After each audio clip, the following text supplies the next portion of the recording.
President Trump को America की सत्ता संभाले हुए एक हफ्ते का वक्त बीत चुका है और इन एक हफ्तों में उन्होंने कई ऐसे फैसले लिए जिनसे पूरी दुनिया में हलचल मच गई है। चीन से लेकर यूरोप तक, यूक्रेन से लेकर ईरान तक, ट्रंप के फैसलों से हर कोई हैरान है। अमेरिका की पब्लिक भी ट्रंप के कुछ फैसलों से परेशान नजर आ रही है। उन्हें समझ ही नहीं आ रहा कि चुनावी अभियान में जिन बातों का जिक्र तक नहीं था, उन्हें भी ट्रंप ने सत्ता संभालते ही लागू कर दिया। तो क्या ट्रंप का हर फैसला अमेरिका और दुनिया की तस्वीर को बदल रहा है? एक हफ्ते के अंदर ट्रंप ने अपने वादे पूरे करने की जिद में कुछ ऐसे कदम तो नहीं उठा लिए जो अमेरिका के भविष्य के लिए मुसीबत खड़ी कर सकते हैं। हमारी इस स्पेशल रिपोर्ट को ध्यान से देखिएगा, आपको सिलसिलेवार तरीके से हर एक सवाल का जवाब मिलेगा।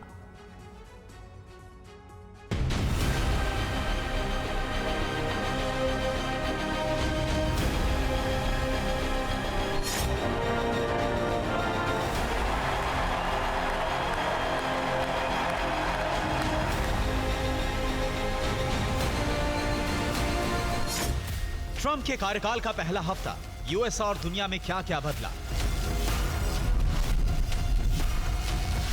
चीन से लेकर ईरान, दुनिया के कितने मुल्क परेशान। पहले हफ्ते में ट्रंप का ट्रेलर, अब रिलीज होगी पूरी पिक्चर। 20 जनवरी को ट्रंप ने दुनिया की सबसे ताकतवर कुर्सी संभाली और उस कुर्सी पर बैठते ही ताकत की नुमाइश भी कर दी। एक साथ कई सारे एग्जीक्यूटिव ऑर्डर्स पर साइन किया। ओवल दफ्तर का चार्ज संभालते ही कुछ ऐसे ऑर्डर दे दिए जिससे अमेरिका समेत कई देशों में खलबली मच गई। आज यानी कि 26 जनवरी को ट्रंप के दूसरे कार्यकाल का एक हफ्ता पूरा हो चुका है। आज हम आपको बताएंगे कि इस एक हफ्ते में ट्रंप के फैसलों का अमेरिका और बाकी दुनिया पर क्या असर पड़ा। आज हम आपको बताएंगे कि ट्रंप ने चीन पर भारी भरकम टैरिफ लगाने की जो धमकी दी थी, उसका क्या हुआ। राष्ट्रपति बनते ही एक हफ्ते के अंदर यूक्रेन युद्ध को खत्म करवाने का जो वादा था, सिर्फ जुबानी जमा खर्च था या धरातल पर भी उतरा। ऐसा क्या हुआ कि यूरोपियन यूनियन ने ट्रंप को बागी तेवर दिखा दिए और ट्रंप की वजह से अमेरिका के अस्पतालों में बच्चों की डिलीवरी के लिए महिलाओं की लंबी लाइनें क्यों लग गई। लेकिन सबसे पहले जिक्र करते हैं चीन का। ट्रंप के पहले कार्यकाल में चीन और अमेरिका के रिश्ते काफी ज्यादा तल्ख रहे और इस बार के चुनाव प्रचार के दौरान डोनाल्ड ट्रंप अक्सर धमकी देते रहे कि वो राष्ट्रपति की कुर्सी संभालते ही चीन से आयात होने वाले सामान पर 60% तक का भारी भरकम टैरिफ लगा देंगे। लेकिन एक हफ्ता बीत चुका है और ऐसा लग रहा है कि जैसे ट्रंप के शुरुआती एजेंडे में चीन का नाम शामिल नहीं है। ट्रंप किसी भी तरह की जल्दबाजी में नहीं दिख रहे। अमेरिकी न्यूज चैनल फॉक्स न्यूज को दिए एक इंटरव्यू में उनसे जब सवाल किया गया तो क्या वो शी जिनपिंग के साथ किसी तरह का कारोबारी समझौता कर सकते हैं, तो ट्रंप ने जवाब दिया, हाँ, मैं ऐसा कर सकता हूं क्योंकि चीन को जो चाहिए वो हमारे पास है। चीन कभी नहीं चाहेगा कि अमेरिका उस पर टैरिफ लगाए। यानी कुर्सी संभालते ही चीन पर ट्रंप के सुर बदल गए। यानी ये कहा जा सकता है कि इन हफ्तों में कुछ बदला हो या ना बदला हो, ट्रंप जरूर बदल गए। उनका ये बदला हुआ रूप यूक्रेन युद्ध पर किए गए वादे से जोड़कर भी देखा जा सकता है। शपथ ग्रहण के बाद पूरी दुनिया की नजर इस बात पर भी थी कि यूक्रेन जंग को खत्म करवाने के लिए ट्रंप कौन सा कदम उठाने वाले हैं। लेकिन जब शपथ की सारी औपचारिकताओं को पूरा करने के बाद ट्रंप के कदम ओवल ऑफिस की तरफ बढ़े तो उनके तेवर बदल चुके थे। यूक्रेन की जंग ट्रंप के सामने एक आग के दरिया की तरह है। इसे पार भी करना है और झुलसना भी नहीं। दरअसल इस जंग में रूस के खिलाफ अमेरिका ने ही यूक्रेन को एक मोहरे की तरह खड़ा किया था। चाल बाइडेन ने चली थी, लेकिन ट्रंप अब उस बिसात पर खेलना नहीं चाहते। ट्रंप चाहे तो अमेरिका को यूक्रेन जंग से अलग कर सकते हैं, लेकिन इसका सीधा असर अमेरिका के भविष्य पर पड़ेगा, क्योंकि यूक्रेन को यूरोपियन यूनियन का समर्थन हासिल है और वो साफ कर चुका है कि अगर अमेरिका पीछे हटा तो फिर उसके सबसे बड़े दुश्मन से हाथ मिलने में कोई बुराई नहीं। अब जिक्र करते हैं ट्रंप के उस फैसले का जिसने अमेरिका के नागरिकों में खलबली मचा दी है। दरअसल डोनाल्ड ट्रंप ने राष्ट्रपति बनते ही जन्मजात नागरिकता कानून को खत्म कर दिया है। ट्रंप का यह आदेश अमेरिका में 20 फरवरी से लागू हो जाएगा और इस फैसले का असर उन तमाम लोगों पर पड़ेगा जो बाहर के देशों से वहां पर बसे हुए हैं। वो लोग अमेरिका में रहकर बच्चे के जन्म लेने से अमेरिका की नागरिकता पाने का सपना देख रहे थे, लेकिन ट्रंप ने उनके सपने पर बड़ी चोट की है। इस चोट का असर भारतीय समुदाय के उन लोगों पर भी पड़ेगा जो हर साल H-1B वीजा पर नौकरी के लिए अमेरिका जाते हैं, लेकिन नौकरी के आधार पर उन्हें ग्रीन कार्ड नहीं मिल पाता। ऐसे में अगर उनका बच्चा अमेरिका में पैदा होता है तो वो वहां का नागरिक माना जाता है और बच्चे के माता पिता को नागरिकता मिलना आसान हो जाता है। लेकिन ट्रंप ने सब कुछ बदल कर रख दिया। नतीजा, ऐसी महिलाएं जो अपनी प्रेगनेंसी के 7वें या फिर 8वें महीने में हैं, वो सभी 19 फरवरी तक सिजेरियन डिलीवरी कराने के लिए परेशान हो रही हैं। और अमेरिका के अस्पतालों में समय से पहले डिलीवरी कराने की होड़ लग गई है। ट्रंप के फैसलों से कई लोग नाराज हैं और इनमें उनके कुछ करीबी भी शामिल हैं। ट्रंप से नाराजगी वाली लिस्ट में टेस्ला के सीईओ एलन मस्क का भी नाम है। दरअसल ट्रंप ने राष्ट्रपति बनने के बाद स्टारगेट नाम की बड़ी बिजनेस डील की घोषणा की। यह आर्टिफिशियल इंटेलिजेंस की सबसे बड़ी कंपनी है। ट्रंप को भरोसा है कि इस कंपनी की शुरुआत $100 अरब से होगी और बाद में $400 अरब का निवेश किया जाएगा। लेकिन एलन मस्क इस डील से नाराज हुए। मस्क ने सोशल मीडिया पर लिखा, स्टारगेट में शामिल तीनों कंपनियों की हैसियत ही नहीं है कि वो $100 अरब की पूंजी लगा पाएंगी। हालांकि इस पूरे मामले के बैकग्राउंड में मस्क की कारोबारी लड़ाई है, इसलिए ट्रंप ने यह कहकर मामले को शांत करवाने की कोशिश की कि डील में शामिल एक आदमी से मस्क की बनती नहीं है, इसलिए सवाल उठा रहे हैं। मैं जानता हूं कि डील में शामिल कंपनियों के पास बहुत पैसा है। मस्क ट्रंप के बहुत करीबी हैं और डिपार्टमेंट ऑफ गवर्नमेंट एफिशिएंसी के मंत्री भी हैं। हो सकता है देर सवेर ट्रंप उन्हें मना ले, हो सकता है मस्क इस डील पर अपना रुख बदल ले। लेकिन ट्रंप ने इस एक हफ्ते में जो कुछ बदल दिया है, उसका रिवर्स होना थोड़ा सा मुश्किल दिख रहा है। ट्रंप धड़ाधड़ एग्जीक्यूटिव ऑर्डर्स पर साइन किए जा रहे हैं और ग्लोबल ऑर्डर में हलचल बढ़ती जा रही है। Bureau report, TV9 Bharatvarsh. तो देखा आपने, प्रेसिडेंट ट्रंप के फैसलों से पूरी दुनिया में हलचल है और सबसे ज्यादा हलचल यूक्रेन में है, जहां पर जल, थल, नभ से बारूदी वर्षा हो रही है। हर बीते दिन के साथ जंग का दायरा भी बढ़ता जा रहा है, लेकिन अमेरिकी राष्ट्रपति का पद संभालते ही ट्रंप ने रूस यूक्रेन के बीच युद्ध विराम कराने की बात कही। हालांकि जिस तरह से उन्होंने इस युद्ध विराम की पहल की है, उससे जंग खत्म होने के आसार कम, जबकि भड़कने की संभावना ज्यादा दिख रही है। अब सवाल इस बात को लेकर भी गहरा रहा है कि आखिर ट्रंप पुतिन पर नरमी और ज़ेलेंस्की पर सख्ती क्यों दिखा रहे हैं? क्या पुतिन और ट्रंप के बीच कोई सीक्रेट डील हुई है? क्या ज़ेलेंस्की के तख्ता पलट की स्क्रिप्ट लिखी जा चुकी है? इस स्पेशल रिपोर्ट में आपको सारे सवालों के जवाब मिलेंगे।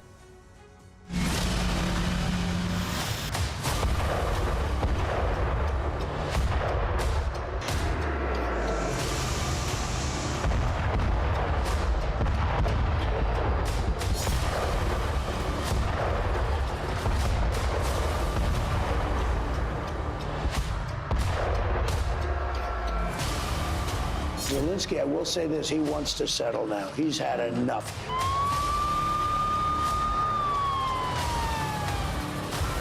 रूस यूक्रेन में जंगी संग्राम, ट्रंप कराएंगे युद्ध विराम।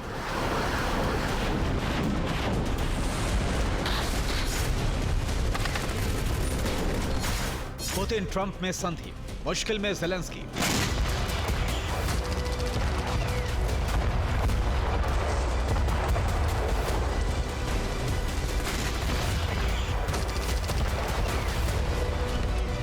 ज़ेलेंस्की को यूरोप का साथ, ट्रंप ने किया विश्वासघात।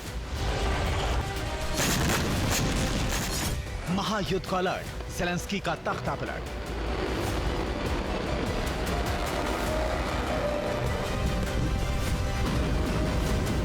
ट्रंप के अमेरिकी शासन में वापसी से दुनिया को उम्मीद थी कि अब रूस यूक्रेन के बीच जंग खत्म हो जाएगी। जो काम बाइडेन नहीं कर सके वो ट्रंप करके दिखाएंगे। लेकिन ट्रंप के रुख से जंग खत्म होने की जगह और भड़कने के संकेत मिलने लगे हैं।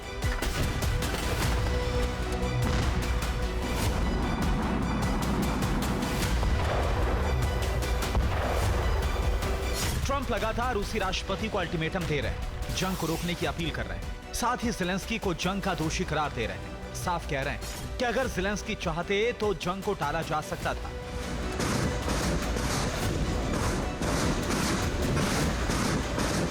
ट्रंप का रुख ज़ेलेंस्की की तरफ सख्ती भरा दिख रहा है, तो वहीं पुतिन के साथ वो बातचीत का हाथ आगे बढ़ा रहे हैं। ट्रंप का साफ कहना है कि पुतिन के साथ बातचीत को तैयार हैं। पुतिन ने कहा कि ट्रंप से जल्द मुलाकात होगी। साथ ही साथ पुतिन ने कहा कि अगर 2020 में ट्रंप से सत्ता चुराई ना जाती तो यूक्रेन जंग को टाला जा सकता था।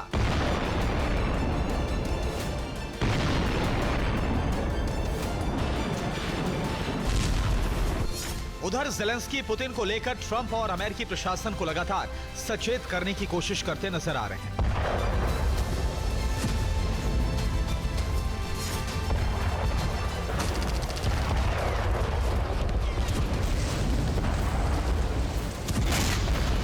सोर्सेस के मुताबिक पुतिन युद्ध विराम के लिए तैयार है, लेकिन ये सीज फायर अपनी शर्तों पर करेंगे, ना कि अमेरिका और यूक्रेन की शर्तों पर। क्रेमलिन ने युद्ध विराम के लिए अपनी शर्तें सार्वजनिक कर दी हैं।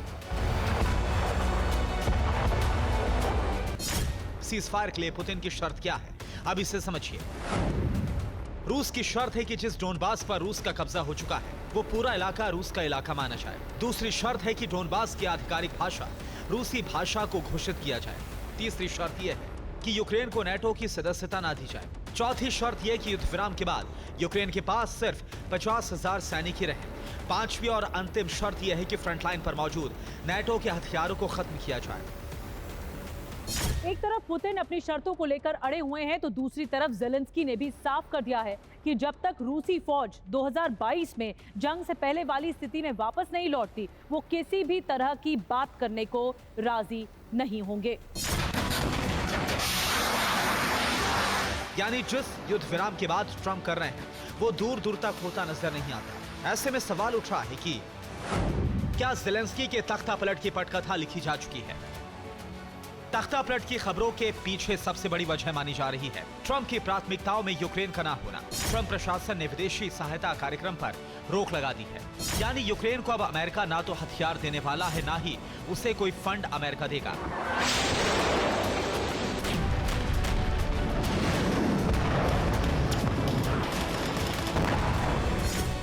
यानी अमेरिका ने यूक्रेन से दूरी बना ली है, जिसका मतलब यह हुआ कि ज़ेलेंस्की की सेना को अब पुराने हथियारों या फिर यूरोपीय देशों से मदद के लिए अपील करनी होगी। ऐसे में यूरोपीय देशों में अमेरिका को लेकर नाराजगी बढ़ सकती है और फिर रूस के खिलाफ जंग में यूरोपीय देश कूद सकते हैं।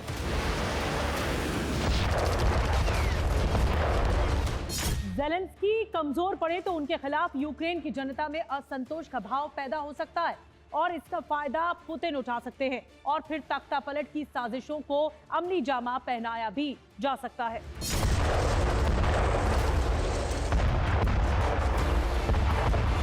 पुतिन ने अब संकट का समाधान निकालने का नया ब्लूप्रिंट तैयार किया है। इसका सबसे खास मोहरा है विक्टर मेदवेडचुक। मेदवेडचुक यूक्रेन के राजनेता हैं, क्रेमलिन और पुतिन के समर्थक हैं। फिलहाल मेदवेडचुक ने रूस में शरण ले रखी है।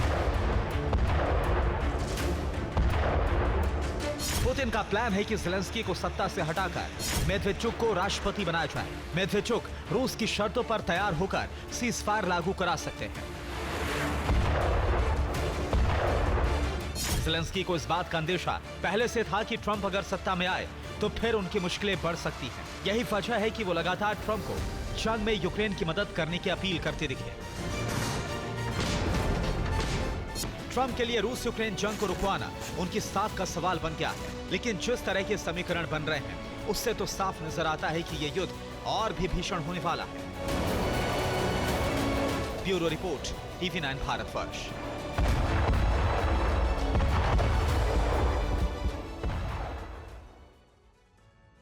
जंग तो भड़की हुई है, मगर अब यूक्रेन की मुश्किलें ज्यादा बढ़ सकती हैं क्योंकि ट्रंप ने उसे दी जाने वाली मदद पर रोक लगा दी है। मगर यूक्रेन इकलौता ऐसा देश नहीं है, बल्कि सिर्फ 2 देशों को छोड़कर अमेरिका ने बाकी सभी देशों की विदेशी सहायता को तुरंत रोक दिया है। अब इसका असर होगा क्या? यूक्रेन के युद्ध क्षेत्र में तो अमेरिकी तोपें ही गरज रही थी, तो क्या अब ये जंग खत्म हो जाएगी? नेटो और यूरोप इस फैसले से परेशान क्यों हैं? क्या उन्हें ट्रंप की रणनीति समझ नहीं आ रही? हमारी इस स्पेशल रिपोर्ट को बड़े ध्यान से देखिए। हमने इस रिपोर्ट में ट्रंप के इस फैसले को बहुत बारीकी से डिकोड किया है।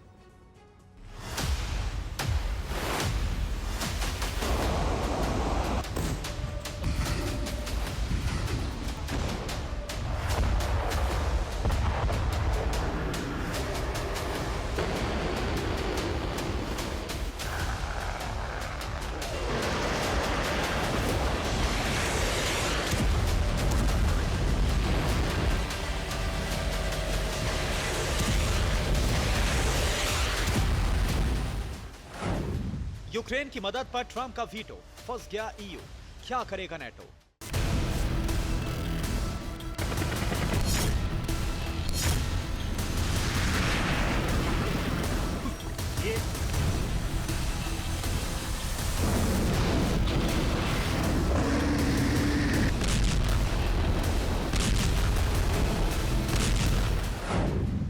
ट्रंप ने ज़ेलेंस्की के पर उतर दिए।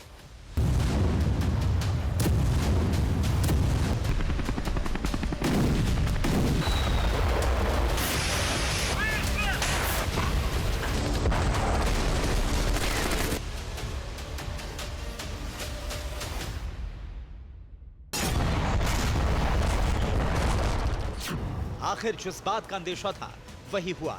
जो अमेरिका पिछले करीब 3 वर्षों से यूक्रेन को लगातार हथियारों की सप्लाई कर रहा था, उसने अब अपने हाथ खींच लिए हैं। या यूं कहें कि जंग की आग से खुद को बचाने के लिए ज़ेलेंस्की के हाथ काट दिए हैं।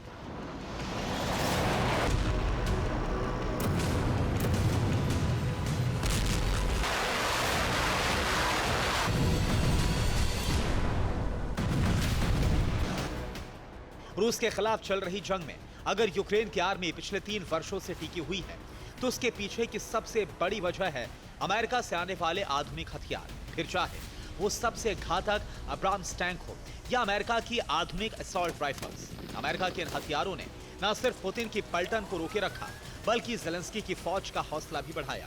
लेकिन अब यूक्रेन को अमेरिका से नए हथियार नहीं मिल पाएंगे।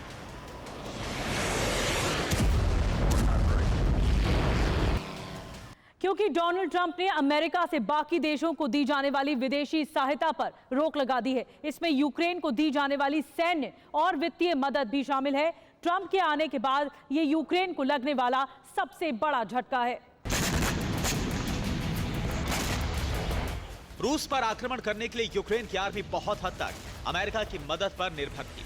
जो बाइडेन के कार्यकाल में यूक्रेन को हर वो मदद दी गई जिसकी उसने मांग की। अकेले 2023 में अमेरिका ने यूक्रेन को $64 अरब की सहायता दी थी, जिसके दम पर वो इस जंग को इतने लंबे वक्त तक खींच पाए।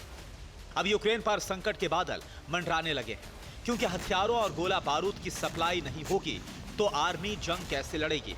ज़ेलेंस्की इस बात को अच्छे से जानते हैं, लेकिन फिलहाल वो अपना दर्द बयां करने से बच रहे हैं।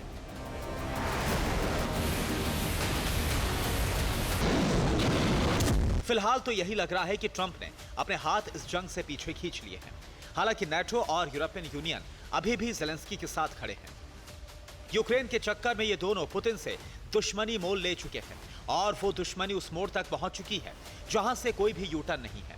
इसलिए नेटो और यूरोप के देश चिंता में हैं कि अगर उन्होंने यूक्रेन का साथ छोड़ दिया तो पूरे यूरोप की सुरक्षा पर बड़ा खतरा मंडरा सकता है।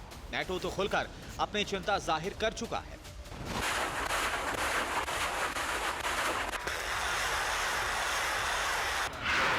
ट्रंप के इस फैसले में एक दिलचस्प बात है, वो ये कि अमेरिका से विदेशों को दी जाने वाली मदद तो रोक दी गई, लेकिन 2 देशों के लिए इस मदद को बंद नहीं किया गया।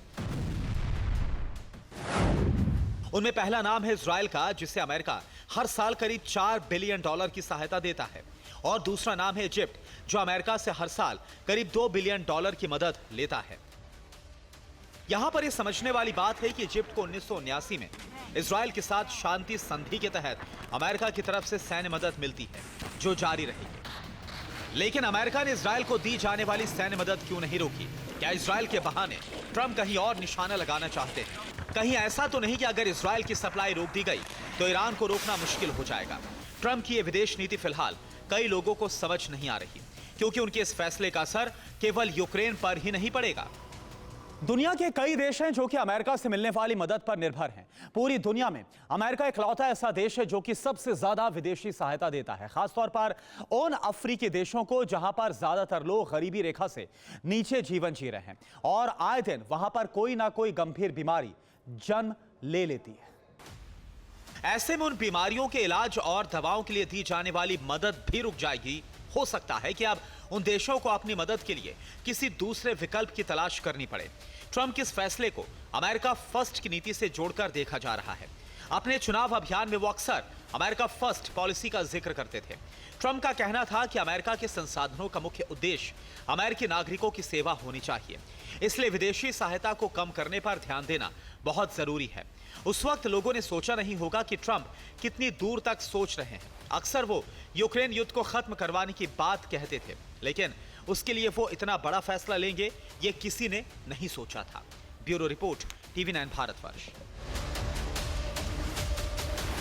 अमेरिका से अब आपको लेकर चलते हैं ईरान, जो अपनी महिला विरोधी नीतियों के लिए पूरी दुनिया में बदनाम है। फिर चाहे महिलाओं पर जबरन हिजाब थोपना हो या कम उम्र में लड़कियों की शादी का फरमान जारी करना, ईरान में महिला अधिकारों की आवाज लंबे वक्त से उठ रही है।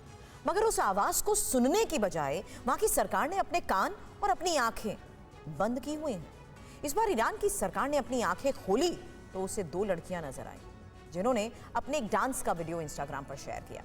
बस फिर क्या था, डांस की उस एक वीडियो से खामेनेई तिलमिला उठे।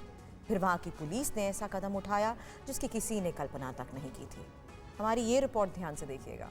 इसे देखने से आपको ये पता चलेगा कि ईरान में सार्वजनिक जगहों पर डांस करना जान पर खेलने के बराबर होता है।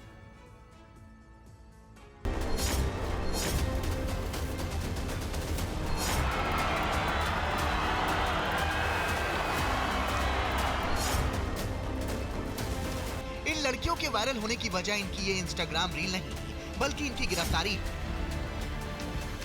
जी हाँ, ये दोनों लड़कियां अपने इस डांस की वजह से ईरान में गिरफ्तार कर ली गई हैं। गिरफ्तारी के पीछे जो वजह बताई गई, उनमें सबसे बड़ी वजह इनके पहनावे को बताया गया। ध्यान से देखिए, बाईं तरफ डांस कर रही लड़की ने जीन्स और पुलोवर पहनी है, जबकि दाहिनी ओर वाली लड़की ने जीन्स, टॉप और उसके ऊपर एक हुडी पहनी हुई है। ईरान की मॉरल पुलिस ने इन लड़कियों के इस पहनावे को अशोभनीय बताया, यानी ऐसा पहनावा जो लड़कियों को बिल्कुल भी शोभा नहीं देता। गिरफ्तारी के बाद इन दोनों लड़कियों के इंस्टाग्राम अकाउंट भी बंद कर दिए गए हैं।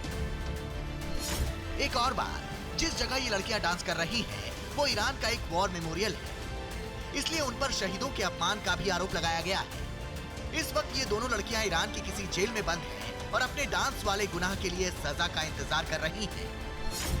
आपको बता दें कि 1979 में ईरान की इस्लामिक क्रांति के बाद वहाँ किसी भी तरह के डांस पर पूरी तरह बैन है और ईरान की दंड संहिता के अनुच्छेद 637 के तहत सार्वजनिक जगहों पर डांस करना अपराध है। इस तरह के अपराध का दोषी पाए जाने पर 99 कोड़े मारने की सजा दी जा सकती है। और सभ्य पहनावे में डांस करने वाली ये लड़कियां भी 99 कोड़े वाली सजा का इंतजार कर रही हैं। ये पहला मौका नहीं है जब ईरान ने डांस करने वाली लड़कियों पर इस तरह का नैतिक अत्याचार किया है। साल 2023 में 5 लड़कियों ने पॉप स्टार सेलेना गोमेज के गाने पर सार्वजनिक रूप से डांस किया था। इन लड़कियों के डांस का ये वीडियो बहुत वायरल हुआ था, लेकिन इन 5 का अंजाम भी वही हुआ जो ईरान में आजादी की मांग करने वाली हर लड़की का होता है। पब्लिक प्लेस में डांस करने के आरोप में इन 5 को गिरफ्तार किया गया था। आपको बता दें कि ठीक 1 महीने पहले ईरान के सुप्रीम लीडर अली खामेनेई ने महिलाओं को लेकर एक ऐसा बयान दिया था जिससे लगा था कि महिलाओं के प्रति ईरान का हृदय परिवर्तन हो गया है। अली खामेनेई ने कहा था, एक महिला एक नाजुक फूल की तरह होती है, ना कि एक नौकरानी की तरह। एक महिला को उसके घर में एक फूल की तरह माना जाना चाहिए। एक फूल को देखभाल की जरूरत होती है, उसकी ताजगी और मीठी खुशबू का लाभ उठाना चाहिए और हवा में सुगंधित करने के लिए उसका इस्तेमाल होना चाहिए। मगर वो कहावत है ना, हाथी के दांत खाने के और दिखाने के और। खामेनेई ने भी अपने खाने वाले दांत छिपा कर रखे थे, मगर वॉर मेमोरियल पर डांस करने वाली लड़कियों की गिरफ्तारी से वो दुनिया के सामने आ गए हैं। दरअसल पूरी दुनिया में ईरान उन देशों में सबसे ऊपर है जहां महिलाओं पर सबसे ज्यादा प्रतिबंध लगाए गए। महिलाओं के अधिकारों को खत्म करने के लिए ईरान की सरकार कई तरह के कानून लागू कर चुकी है। यहां तक कि हिजाब ना पहनने पर खामनेई ने मौत की सजा तक का प्रावधान लागू कर दिया है, लेकिन बाद में उसे वापस ले लिया गया। अब सोचिए, जिस देश का सुप्रीम लीडर महिलाओं को बिना हिजाब के देखे जाने पर मौत की सजा का फरमान सुना दे, तो उसके मुंह से महिलाओं को एक नाजुक फूल बताना किसके गले से हजम होगा। इन दोनों लड़कियों की गिरफ्तारी के खिलाफ ईरान में प्रदर्शन शुरू हो चुके हैं। कई महिलाएं इनके समर्थन में अपने डांस के वीडियो सोशल मीडिया पर शेयर कर रही हैं और ईरान के सुप्रीम लीडर डरे हुए हैं। अली खामेनेई भयभीत हैं कि कहीं इन दो लड़कियों की गिरफ्तारी हिजाब क्रांति जैसी किसी चिंगारी को ना भड़का दे। Bureau report, TV9 Bharatvarsh. Bollywood, जिसकी चकाचौंध में हर कोई खोना चाहता है, जिसमें नाम कमाने का सपना लगभग हर युवा देखता है, लेकिन कई स्टार ऐसे हैं जिन्होंने बॉलीवुड में अपने करियर को शिखर तक पहुंचाया, लेकिन बॉलीवुड की चकाचौंध उन्हें चुभने लगी। उनके मन में अशांति के बादल छाने लगे, जिसके बाद शांति की खोज में स्टारडम से सनातन का रुख कर लिया। एक नहीं, ऐसे कई फिल्म स्टार्स रहे हैं जिन्होंने अपने फलते फूलते करियर को ही छोड़कर सनातन में शरण ले ली और सन्यासी बन गए, जिसमें ताज़ा नाम जुड़ा है ममता कुलकर्णी का, जिन्होंने महाकुंभ में किन्नर अखाड़े से दीक्षा लेकर महामंडलेश्वर बन गई हैं। लेकिन बॉलीवुड और सनातन का पुराना नाता रहा है। आखिर कौन कौन और क्यों बने बॉलीवुड स्टार से सनातनी सन्यासी, इस रिपोर्ट में देखिए।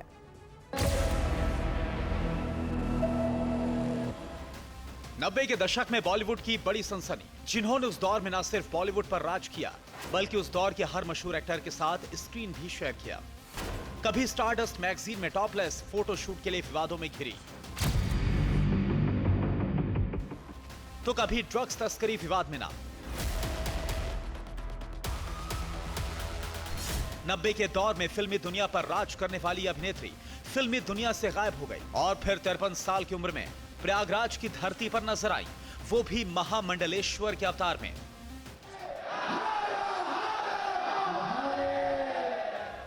नाम यामाई ममता नंदगिरी उर्फ ममता कुलकर्णी। स्टारडस्ट के कवर से किन्नर अखाड़े की महामंडलेश्वर के पद तक पहुंची ममता कुलकर्णी को जिसने भी इस रूप में देखा, हैरान रह गया। ममता की माने तो उनकी राहें सनातन की ओर कई सालों पहले ही मुड़ चुकी थी और 23 सालों की कड़ी तपस्या के बाद उन्हें इनाम स्वरूप महामंडलेश्वर का पद मिला। मैंने छोड़ छाड़ तो 23 साल पहले ही किया था। मेरी 23 साल तपस्या रही है और एक 23 साल की तपस्या का पूर्णाहुति स्वरूप महामंडलेश्वर स्वरूप हो गया है। जैसे एक खिलाड़ी ओलंपिक्स के लिए 4 वर्ष तक या 5 साल 6 साल जो श्रम लेता है उसको ओलंपिक्स में मेडल मिलता है, वैसा महामंडलेश्वर एक मेरे लिए मेडल है। इसे सनातन की खूबसूरती ही कहेंगे कि जो भी इसमें आता है इसी के रंग में रंग जाता है और ममता कुलकर्णी का नाम भी अब इसमें जुड़ गया है। लेकिन जितना वो अपने फिल्मी करियर को लेकर सुर्खियों में रही, उतना ही उनका निजी जीवन विवादों से घिरा रहा। पहला विवाद था 1993 में एक मैगजीन के साथ न्यूड फोटोशूट का। साल 1993 में ममता उस समय विवादों में घिरी जब स्टारडस्ट मैगजीन के साथ उन्होंने न्यूड फोटोशूट किया, जिसको लेकर उस दौर में खूब विवाद हुआ। कई जगहों पर प्रदर्शन हुआ। इस मामले में ममता कुलकर्णी पर 15,000 रुपए का जुर्माना भी लगा। हालांकि विवादों ने उनका साथ यहीं नहीं छोड़ा।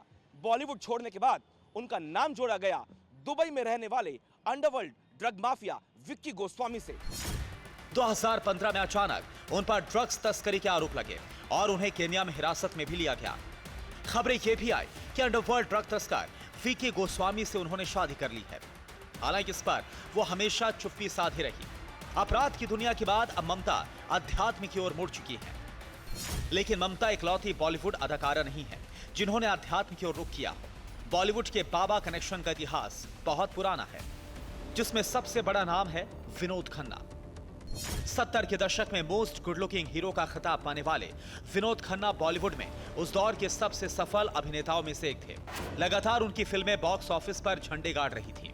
मेरा गांव मेरा देश, अमर अकबर एंथनी, मेरे अपने, कुर्बानी और दयावान जैसी फिल्मों ने उन्हें स्टारडम के शिखर पर पहुंचा दिया था।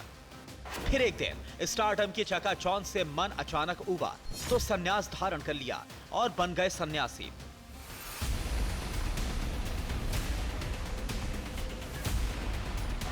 उन्नीस 1982 में विनोद खन्ना सन्यासी बन गए और गुरु रजनीश यानी ओशो की शरण में चले गए। हालांकि कुछ सालों बाद उन्होंने फिल्मों में वापसी की और फिर साल 2017 में कैंसर से उनकी मौत हो गई। विनोद खन्ना के अलावा अनु अग्रवाल बॉलीवुड की वो एक्ट्रेस जो 90 के दशक में सेंसेशन बन गई थी। फिल्म आशिकी से इन्हें इतनी जबरदस्त पॉपुलैरिटी मिली कि इनके टॉप एक्ट्रेस बनने की भविष्यवाणी होने लगी। लेकिन एक हादसे ने उनका पूरा जीवन बदल दिया और वो सन्यासी बन गई। दरअसल 1999 में एक रोड एक्सीडेंट ने अनु के जीवन की दशा और दिशा दोनों को बदल दिया था। वो लंबे समय तक कोमा में रही, उनकी याददाश्त भी चली गई। लेकिन 2004 में जब उनकी याददाश्त वापस लौटी तो उन्होंने सन्यासिन बनने का फैसला कर लिया। कुछ साल सन्यासिन की तरह गुजारने के बाद उन्होंने अनु अग्रवाल फाउंडेशन की शुरुआत की और इसके जरिए डिप्रेशन के शिकार 2.5 लाख लोगों की अब तक वो जिंदगी बदल चुकी है। सिर्फ अनु ही नहीं, miss India beauty pageant Aishwarya Rai और सुष्मिता सेन को टक्कर देने वाली और अक्षय कुमार की हीरोइन रही बरखा मदान ने 2012 में फिल्मों से संन्यास लिया और बौद्ध भिक्षु बन गई। टीवी एक्ट्रेस नुपुर अलंकार भी एक्टिंग की दुनिया को छोड़ सन्यासी बन गई। एक्ट्रेस ने 27 साल इंडस्ट्री में काम किया है। उन्होंने करीब 157 टीवी शोज में अपने एक्टिंग का जलवा भी दिखाया। लेकिन साल 2022 में उन्होंने इससे दूरी बना ली और सनातन की राह पर निकल पड़ी। अध्यात्म की गंगा का कद इतना ऊंचा और इतना विशाल है कि हर कोई उसमें डुबकी लगा लेना चाहता है और बॉलीवुड भी इससे अछूता नहीं है। Bureau report, TV9 Bharatvarsh.